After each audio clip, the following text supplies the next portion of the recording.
Welcome back students. So ಕಳೆದ period ಅಲ್ಲಿ ನಾವು ಏನನ್ನ ಕಲ್ತ್ಕೊಂಡ್ವಿ ಅಂತಂದ್ರೆ ಕಂಡಕ್ಟೆನ್ಸ್ ಗಳಿಗೆ ಸಂಬಂಧಪಟ್ಟಂತಹ ಒಂದಷ್ಟು ಟರ್ಮ್ಸ್ ಗಳನ್ನು ಕಂಡಕ್ಟೆನ್ಸ್, ರೆಸಿಸ್ಟೆನ್ಸ್, ಕಂಡಕ್ಟಿವಿಟಿ ಅಂಡ್ ರೆಸಿಸ್ಟಿವಿಟಿಯನ್ನ ಕಲ್ತ್ಕೊಂಡ್ವಿ.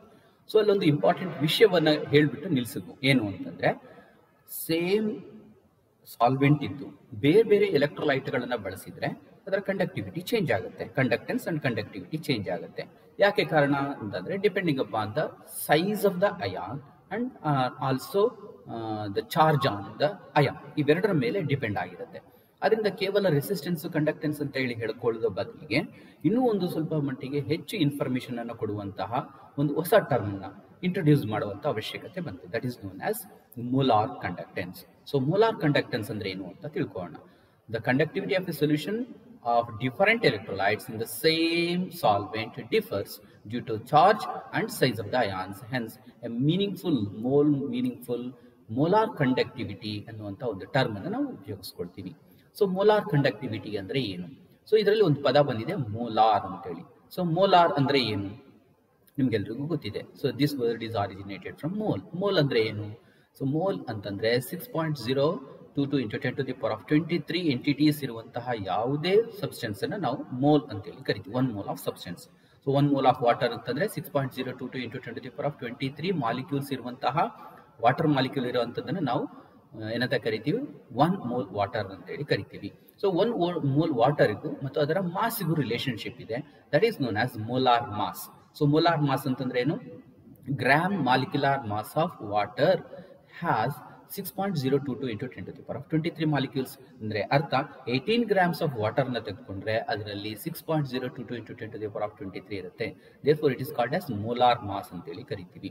ಸೊ ಯಾವುದೇ ಗ್ಯಾಸ್ ಅನ್ನ ಅಥವಾ ಯಾವುದೇ ಸಬ್ಸ್ಟೆನ್ಸ್ ಅನ್ನು ತಗೊಂಡ್ರು ಅದರ ಮೋಲಾರ್ ಮಾಸ್ ಅನ್ನು ತಗೊಂಡ್ರೆ ಅದರಲ್ಲಿ ಅವಗೆಡ್ರೋ ನಂಬರ್ ಆಫ್ ಪಾರ್ಟಿಕಲ್ಸ್ ಇರುತ್ತೆ. ಸೊ ಅಷ್ಟು ಪಾರ್ಟಿಕಲ್ಸ್ ಗಳನ್ನ ಹೊಂದಿರತಕ್ಕಂತಹ ಎಲೆಕ್ಟ್ರೋಲೈಟ್ ಅನ್ನ ಅದರ ಕಂಡಕ್ಟಿವಿಟಿಯನ್ನು ನಾವು ಮೋಲಾರ್ ಕಂಡಕ್ಟಿವಿಟಿ ಅಂತೇಳಿ ಕರಿತೇವೆ. ಸೊ ಅದರಿಂದ ಮೋಲಾರ್ ಕಂಡಕ್ಟೆನ್ಸ್ ನ ಡೆಫಿನೇಷನ್ ಏನ್ ಹೇಳುತ್ತೆ ಅಂದ್ರೆ molar conductance of A solution is defined as the conductance of all the ions because these electrolytes produce ions. So ಒಂದು ಎಲೆಕ್ಟ್ರೋಲೈಟ್ ಅನ್ನ ಹಾಕಿದಾಗ ಅದು ಡಿಸೋಸಿಯೇಟ್ ಆಗಿ ಅಯಾನ್ಸ್ ಅನ್ನು ಕೊಡುತ್ತೆ. ಮಿನಿಮಮ್ ಅಂದ್ರೆ ಒಂದು ಕೇಟಯಾನ್ ಒಂದು ಆನಯಾನ್ ಕೊಡುತ್ತೆ. ಕೆಲವು ಅಯಾನಿಕ್ ಸೊಲ್ಯೂಷನ್ಸ್ ಅಥವಾ ಎಲೆಕ್ಟ್ರೋಲೈಟ್ಸ್ ಎರಡಕ್ಕಿಂತ ಹೆಚ್ಚು ಕೂಡ ಕೊಡಬಹುದು. ಉದಾಹರಣೆಗೆ ಅಲ್ಯೂಮಿನಿಯಂ ಸಲ್ಫೇಟ್ ಅನ್ನು ತಗೊಂಡ್ರೆ Al2SO4 ಥ್ರೈಸ್ ಇದೆ. Al3+ ಅನ್ನುವಂಥದ್ದು 2 ಆಟಮ್ಗಳು ಅಯಾನ್ಗಳು, SO4 2- ಅನ್ನುವಂಥ 3 ಅಯಾನ್ಸ್ಗಳಿರುತ್ತೆ. ಟೋಟಲ್ 5 ಅಯಾನ್ಸ್ಗಳು ಬರುತ್ತೆ. ಅವುಗಳ ಚಾರ್ಜ್ ಕೂಡ ಬೇರೆ ಬೇರೆ ಆಗಿದೆ. ಒಂದಕ್ಕೆ 3+ ಇದೆ, ಇನ್ನೊಂದಕ್ಕೆ 2+ ಇದೆ. ಸೊ ಈ ರೀತಿಯಲ್ಲಿ ಅವುಗಳ ಚಾರ್ಜಸ್ ಮತ್ತು ಅಯಾನ್ಸ್ಗಳು ಬೇರೆ ಇರೋದ್ರಿಂದ ಅವುಗಳು ಉಂಟು ಮಾಡುವ ಎಲ್ಲ ಅಯಾನುಗಳಿಂದ ಉತ್ಪತ್ತಿಯಾಗಿರ್ತಕ್ಕಂತಹ ಕಂಡಕ್ಟೆನ್ಸ್ ಅನ್ನು ನಾವೇನಂತ ಕರಿತೀವಿ? So molar conductance. Defined as the conductance due to all the ions produced from 1 mole of electrolyte at given concentration. ಇಲ್ಲಿ ಗಿವನ್ ಕಾನ್ಸಂಟ್ರೇಷನ್ ಅನ್ನ ಯಾಕೆ ಬಳಸಿದ್ವಿ? ಸೊ ಏನು ಕಾನ್ಸಂಟ್ರೇಷನ್ಗೂ ಮತ್ತು ಅಯಾನುಗಳಿಗೂ ರಿಲೇಶನ್ಶಿಪ್ ಇದೆಯಾ? ಸ್ವಲ್ಪ ಯೋಚನೆ ಮಾಡುವಂತಹ ವಿಷಯ. ಇನ್ನೊಮ್ಮೆ ಹೇಳ್ತೀನಿ, 1 mole ಸಬ್ಸ್ಟೆನ್ಸ್ ಅನ್ನು ತಗೊಂಡಿದ್ದೀವಿ. ಅದು ಉಂಟು ಮಾಡುವ ಅಯಾನುಗಳ ಸಂಖ್ಯೆ ಇದೆಯಲ್ಲ, ಅದು ಕಾನ್ಸಂಟ್ರೇಷನ್ ಮೇಲೆ ಡಿಪೆಂಡ್ ಆಗಿರುತ್ತದ ಅನ್ನುವಂಥದ್ದು ಪ್ರಶ್ನೆ. ಕ್ಲಿಯರ್? ಸೊ ಫಾರ್ ಎಕ್ಸಾಂಪಲ್ ಇನ್ನೊಮ್ಮೆ ಹೇಳ್ತಿದ್ದೀನಿ, 1 ಲೀಟರ್ ನೀರು ತಗೊಂಡಿದ್ದೀನಿ, ಅದರಲ್ಲಿ 1 mole ಸಬ್ಸ್ಟೆನ್ಸ್ ಅನ್ನ ಹಾಕಿದ್ದೀನಿ. ಸೊ ಅದರಿಂದ 1 mole ಆಯ್ತು. 1 mole per liter ಸೊಲ್ಯೂಷನ್ ಇದೆ. So 1 mole per liter solution ಇದ್ದಾಗ ಅದು ಉಂಟು ಮಾಡುವಂತ ಅಯಾನುಗಳ ಸಂಖ್ಯೆ ಎಷ್ಟಿರುತ್ತೆ? ಫಾರ್ ಎಕ್ಸಾಂಪಲ್ ಸೋಡಿಯಂ ತಗೊಂಡ್ರೆ, ಸೋಡಿಯಂ ಕ್ಲೋರೈಡ್ ತಗೊಂಡ್ರೆ 1 ಸೋಡಿಯಂ 1 ಕ್ಲೋರೈಡ್ ಅಂದ್ರೆ ಅರ್ಥ 6.022 into 10 to the power of 23 chloride ions, 6.022 into 10 to the power of 23 sodium ions ಇರುತ್ತೆ ಅಲ್ವಾ? ಅಂದ್ರೆ 2 moles ಆಫ್ ಅಯಾನ್ಸ್ ಪ್ರೊಡ್ಯೂಸ್ ಆಗುತ್ತೆ. ಸತ್ಯನಾ? ಎಲ್ಲ ಸಂದರ್ಭದಲ್ಲಿ ಹಾಗೆ ಇರೋದಿಲ್ಲ. So it also depends upon concentration. So ಅಂದ್ರೆ ಕಾನ್ಸಂಟ್ರೇಷನ್ ಅಂದ್ರೆ ಏನರ್ಥ? Dilute solution, concentrated solution. So ಇದೇ 1 mole ಆಫ್ ಸೋಡಿಯಂ ಕ್ಲೋರೈಡ್ ಅನ್ನ ನಾನು ಅರ್ಧ ಲೀಟರ್ಗೆ ಹಾಕಿದಾಗ ಉಂಟಾಗುವಂತಹ ಅಯಾನ್ಗಳು, ಅದೇ sodium chloride 1 mole of sodium chloride ಅನ್ನು 5 ಲೀಟರ್ ನೀರಿನಲ್ಲಿ ಹಾಕಿದಾಗ ಉಂಟಾಗುವಂತಹ ಅಯಾನ್ಗಳ ಸಂಖ್ಯೆ ಸೇಮ್ ಇರೋದಿಲ್ಲ. It depends upon concentration. So concentration dilute ಆದಾಗ ಏನಾಗುತ್ತೆ? ಡೈಲ್ಯೂಟ್ ಆದಾಗೂ ಡಿಸೋಸಿಯೇಷನ್ ಜಾಸ್ತಿ ಆಗಿ more the number of ions will be produced. So ಇದು ಎಲ್ಲರ ಮೇಲೂ ಡಿಪೆಂಡ್ ಆಗಲ್ಲ. ಕೆಲವು ಎಲೆಕ್ಟ್ರೋಲೈಟ್ಗಳು ಕಂಪ್ಲೀಟ್ ಡಿಸೋಸಿಯೇಟ್ ಆಗುತ್ತೆ, ಕೆಲವು ಎಲೆಕ್ಟ್ರೋಲೈಟ್ಗಳು ಡೈಲ್ಯೂಟ್ ಆದಾಗೂ ಡಿಸೋಸಿಯೇಟ್ ಆಗ್ತಾ ಬರುತ್ತೆ. ಸೊ ಆದ್ದರಿಂದ ನಾವು ಇಲ್ಲಿ ಪದವನ್ನ ಬಳಸಿದೀವಿ ಗಿವನ್ ಕಾನ್ಸಂಟ್ರೇಷನ್. ಸೊ ಒಂದು ಪರ್ಟಿಕ್ಯುಲರ್ ಕಾನ್ಸಂಟ್ರೇಷನ್ ಅಲ್ಲಿ 1 ಮೋಲ್ ಆಫ್ ಸಬ್ಸ್ಟೆನ್ಸ್ ಅನ್ನ ತಗೊಂಡಾಗ ಅದರಲ್ಲಿರುವಂತಹ ಎಲ್ಲ ಯಾನಗಳಿಂದ ಉಂಟಾದಂತಹ ಕಂಡಕ್ಟೆನ್ಸ್ ಅನ್ನ ನಾವು ಮೋಲಾರ್ ಕಂಡಕ್ಟೆನ್ಸ್ ಅಂತ ಹೇಳಿ ಕರಿತೀವಿ. ಅದನ್ನ ಲ್ಯಾಂಬ್ಡಾ ಎಂ ಎನ್ನುವಂತ ಸಿಂಬಲ್ ಇಂದ ಬಳಸ್ತೀವಿ. ಸೊ ಲ್ಯಾಂಬ್ಡಾ ಎಂ 2 ಲ್ಯಾಂಬ್ಡಾ ಬರುತ್ತೆ. This one is a smaller lambda and this one is capital lambda. So ಇಲ್ಲಿ ನಾವು ಬಳಸಬೇಕಾಗಿರೋದು ಕ್ಯಾಪಿಟಲ್ ಎಂ ಅಂತೇಳಿ ಲ್ಯಾಂಬ್ಡಾ ಎಂ ಅಂತೇಳಿ ಬರೆಸ್ತೀವಿ. ಸೊ ಇಲ್ಲಿ ಎಂ ಅನ್ನುವಂಥದ್ದು ಏನ್ ತಿಳಿಸುತ್ತೆ ಅಂದ್ರೆ ಮೋಲಾರ್ ಕಂಡಕ್ಟೆನ್ಸ್. ಸೊ ಇದು ಡೆಲ್ಟಾ ಬಂದ್ಬಿಟ್ಟು ಕಂಡಕ್ಟೆನ್ಸ್, ಎಂ ಬಂದ್ಬಿಟ್ಟು ಮೋಲಾರ್ ಕಂಡಕ್ಟೆನ್ಸ್ ಅನ್ನು ರೆಪ್ರೆಸೆಂಟ್ ಮಾಡುತ್ತೆ. ಇನ್ನು ಸ್ವಲ್ಪ ಡೀಟೇಲ್ ಆಗಿ ಕಲ್ತ್ಕೊಳ್ಳೋಣ. ಸೊ ಮೋಲಾರ್ ಕಂಡಕ್ಟೆನ್ಸ್ ಯಾವ್ದಕ್ಕೆ ಸಮನಾಗಿರುತ್ತೆ ಅಂತಂದ್ರೆ ಅದು ಕಪ್ಪಾಗಿ ಅಂದ್ರೆ ಕಂಡಕ್ಟಿವಿಟಿಗೆ ಡೈರೆಕ್ಟ್ ಆಗಿ ರಿಲೇಶನ್ಶಿಪ್ ಅನ್ನ ಹೊಂದಿರುತ್ತೆ. ಕಾನ್ಸಂಟ್ರೇಷನ್ಗೆ ಇನ್ವರ್ಸ್ ಆಗಿರುತ್ತೆ. ಇಲ್ಲ ಅದೇ ಹೇಳಿದ್ದು, more the concentration lesser will be the number of ions, ಅಂದ್ರೆ ಕಂಡಕ್ಟೆನ್ಸ್ ಕಡಿಮೆ ಆಗುತ್ತೆ. ಸೊ ಡೈಲ್ಯೂಟ್ ಆದಷ್ಟು ಅಂದ್ರೆ ಕಾನ್ಸಂಟ್ರೇಷನ್ ಕಡಿಮೆ ಆದಷ್ಟು ಮೋಲಾರ್ ಕಂಡಕ್ಟಿವಿಟಿ ಜಾಸ್ತಿ ಆಗುತ್ತೆ. ಈ ರಿಲೇಶನ್ಶಿಪ್ ಅನ್ನು ಸ್ವಲ್ಪ ಕೇರ್ಫುಲ್ ಆಗಿ ನೆನಪಿಟ್ಕೊಳ್ಳಿ, ಉಪಯೋಗಕ್ಕೆ ಬರುತ್ತೆ. So K is called conductivity measured in Siemens per centimeter and C is the concentration generally mole per liter ಅಥವಾ mole per meter cube ನಲ್ಲಿ ಬಳಸಿದ್ದಾರೆ. ಸೊ ಇಲ್ಲಿ ಮೀಟರ್ ಕ್ಯೂಬ್ ಏನಕ್ಕೆ ತಗೊಂಡಿದ್ದಾರೆ, ವಾಲ್ಯೂಮ್ ಅನ್ನ ನಾವು ಲೀಟರ್ ನಲ್ಲಿ ಹೌದು ಮೆಜರ್ ಮಾಡ್ತೇವೆ ಇಂಡಿಯನ್ ಸಿಸ್ಟಮ್ ನಲ್ಲಿ, ಬಟ್ SI ಸಿಸ್ಟಮ್ ಬಂದ್ಬಿಟ್ಟು ವಾಲ್ಯೂಮ್ ಬಂದ್ಬಿಟ್ಟು ಮೀಟರ್ ಕ್ಯೂಬ್ ಆಗಿರೋದ್ರಿಂದ ಮೋಲ್ ಪರ್ ಮೀಟರ್ ಕ್ಯೂಬ್ ಅನ್ನುವಂಥ ಟರ್ಮ್ ನ ಇಲ್ಲಿ ನಾವು ಬಳಸ್ಕೊಳ್ತೀವಿ. ಯಾಕೆಂತಂದ್ರೆ ನಾವೆಲ್ಲ ಕಡೆ ಇಲ್ಲಿ ಮೀಟರ್ ನ ಬಳಸ್ಕೊಳ್ತೀವಿ, ಲೀಟರ್ ಅನ್ನೋದನ್ನ ಬಳಸೋದಿಲ್ಲ, ಹಾಗಾಗಿ ಮೀಟರ್ ಕ್ಯೂಬ್ ಅನ್ನ ಬಳಸ್ಕೊಳ್ತೀವಿ. ಸೊ ಆದ್ದರಿಂದ lambda m is equal to ಅದರ ಯೂನಿಟ್ ಬಂದ್ಬಿಟ್ಟು ಸೈಮನ್ಸ್ ಪರ್ ಮೀಟರ್ ಆಗುತ್ತೆ.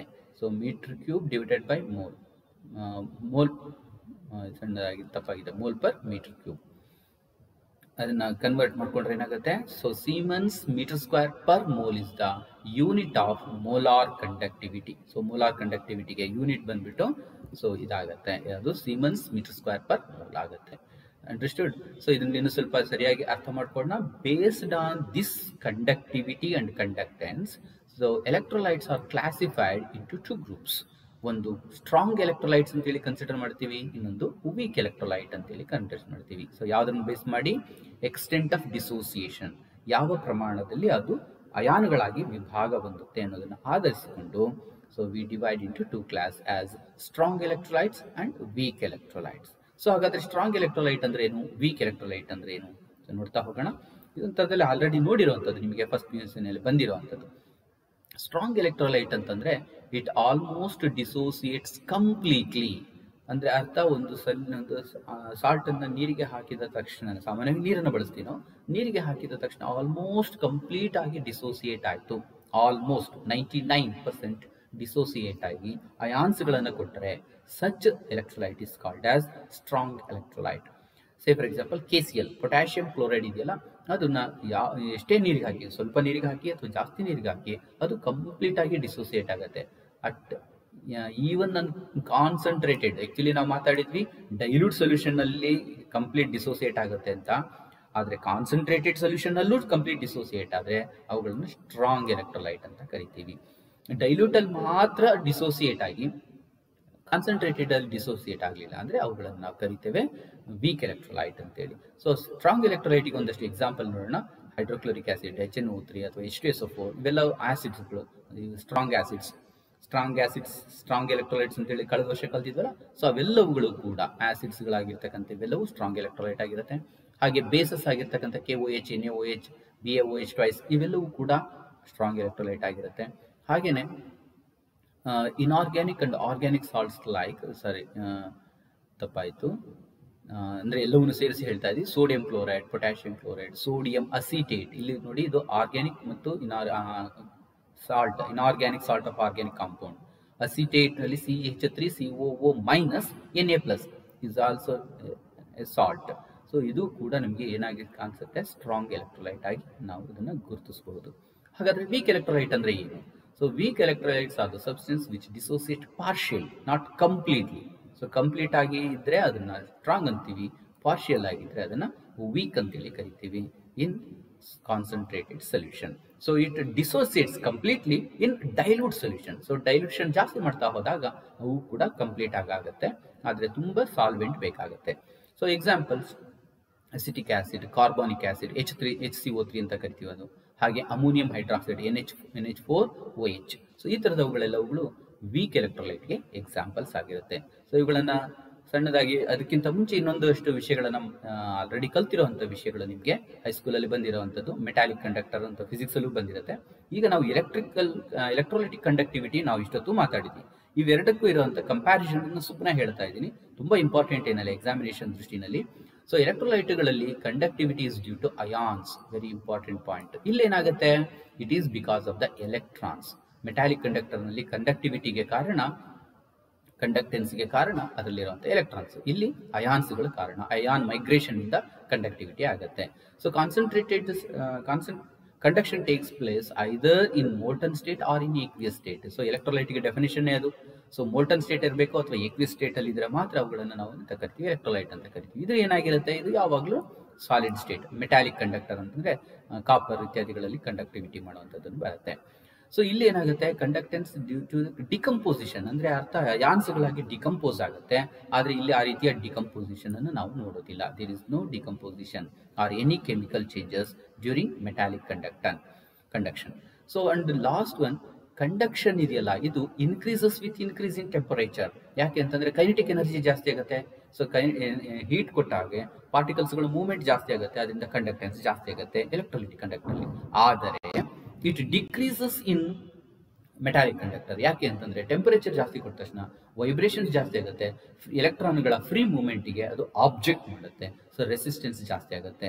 Therefore conductance decreases with rise in temperature. So this is little bit important.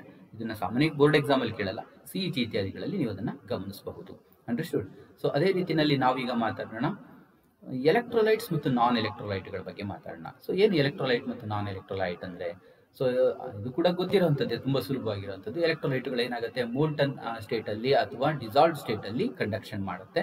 ಇವು they are not conductors, are called as non electrolytes. ಗೊತ್ತಿರುವಂಥ ವಿಷಯನೇ. ಹಾಗೆ generally ಇದು ಎಲೆಕ್ಟ್ರೋವೆಲೆಂಟ್ ಅಂದ್ರೆ ionic compounds ಆಗಿರುತ್ತೆ ಎಲೆಕ್ಟ್ರೋಲೈಟ್ಸ್. ಇವುಗಳು ಏನಾಗಿರುತ್ತೆ ಅಂದ್ರೆ ಕೋವೆಲೆಂಟ್ ಕಾಂಪೌಂಡ್ಸ್ ಅಂದ್ರೆ ಆರ್ಗ್ಯಾನಿಕ್ ಕಾಂಪೌಂಡ್ಸ್ಗಳು ಆಗಿರಬಹುದು.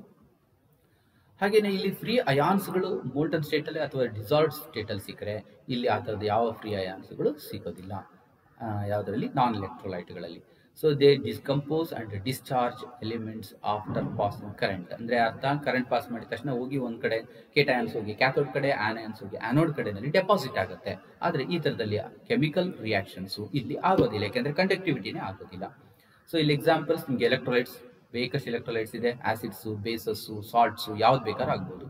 ಹಾಗೆ ಇಲ್ಲಿಗೆ ಬಂದ್ರೆ organic compounds like ethanol, urea, benzol, benzene ಇವೆಲ್ಲವೂ ಕೂಡ ನಾನ್ ಎಲೆಕ್ಟ್ರೋಲೈಟ್ಗಳಾಗಿ ನಾವು ಇದನ್ನು ಗುರುತಿಸ್ತೇವೆ. ಸೊ ಇನ್ನ ಕಂಡಕ್ಟಿವಿಟಿಯ ಬಗ್ಗೆ ಮಾತಾಡೋಣ. ಸೊ ಕಂಡಕ್ಟಿವಿಟಿ ಅಂತಂದ್ರೆ ಒಂದು ಏರಿಯಾ ಎಂಥದ್ದು ಮೀಟರ್ ಲೆಂತ್ ಇರಬೇಕು ಅವುಗಳ ಎಲೆಕ್ಟ್ರೋಡ್ಗಳ ನಡುವೆ, ಮತ್ತು area of cross section, this is the area of cross section of electrolyte. So this should be 1 metre square ಆಗಿದ್ರೆ that is called as conductivity. So ಈ ಕಂಡಕ್ಟಿವಿಟಿ ಮತ್ತು ಡೈಲ್ಯೂಷನ್, ಈಗ ನಾವು ಎಷ್ಟೊತ್ತು ಮಾತಾಡಿದ್ವಲ್ಲ ಅದನ್ನ ನಾವೀಗ ಇನ್ನೂ ಸ್ವಲ್ಪ ವಿಸ್ತೃತವಾಗಿ ಮಾತಾಡೋಣ. ಸೊ ಅರ್ಥ ಆಯ್ತು ಅಂತ ಅನ್ಕೊಂಡಿದೀನಿ.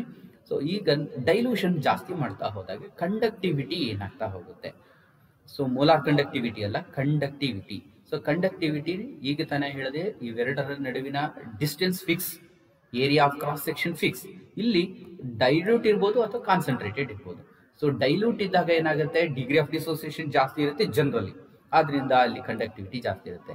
ಕಾನ್ಸಂಟ್ರೇಷನ್ ಜಾಸ್ತಿ ಇದ್ರೆ ಏನಾಗುತ್ತೆ, ಕಂಡಕ್ಟಿವಿಟಿ ಕಡಿಮೆ ಆಗುತ್ತೆ, ಯಾಕೆಂದ್ರೆ ಡಿಗ್ರಿ ಆಫ್ ಡಿಸೋಸಿಯೇಷನ್ ಕಡಿಮೆ ಇರುತ್ತೆ. ಕಾನ್ಸಂಟ್ರೇಟೆಡ್ ಸೊಲ್ಯೂಷನ್ಸ್ ಅಲ್ಲಿ ಅಯಾನುಗಳು ಅಸೋಸಿಯೇಟ್ ಆಗಿರುತ್ತೆ, ಡೈಲ್ಯೂಟ್ ಅಲ್ಲಿ ಡಿಸೋಸಿಯೇಟ್ ಆಗುತ್ತೆ. ಡಿಸೋಸಿಯೇಟ್ ಆದಷ್ಟು ಈಸಿಯಾಗಿ ಕಂಡಕ್ಷನ್ ಜಾಸ್ತಿ ಆಗುತ್ತೆ. So conductivity increases with dilution. So ಅದ್ರ ಬಗ್ಗೆ ಇದನ್ನ ಅರ್ಥ ಮಾಡ್ಕೊಳ್ಳೋದಕ್ಕೋಸ್ಕರ ಈ ಚಿತ್ರ ಬರೆದಿದ್ದೀನಿ. ಸರಿಯಾಗಿ ಅರ್ಥ ಮಾಡ್ಕೊಳ್ಳಿ ಮತ್ತು ನೆನಪಿಟ್ಕೊಳ್ಳಿ. So this is very important.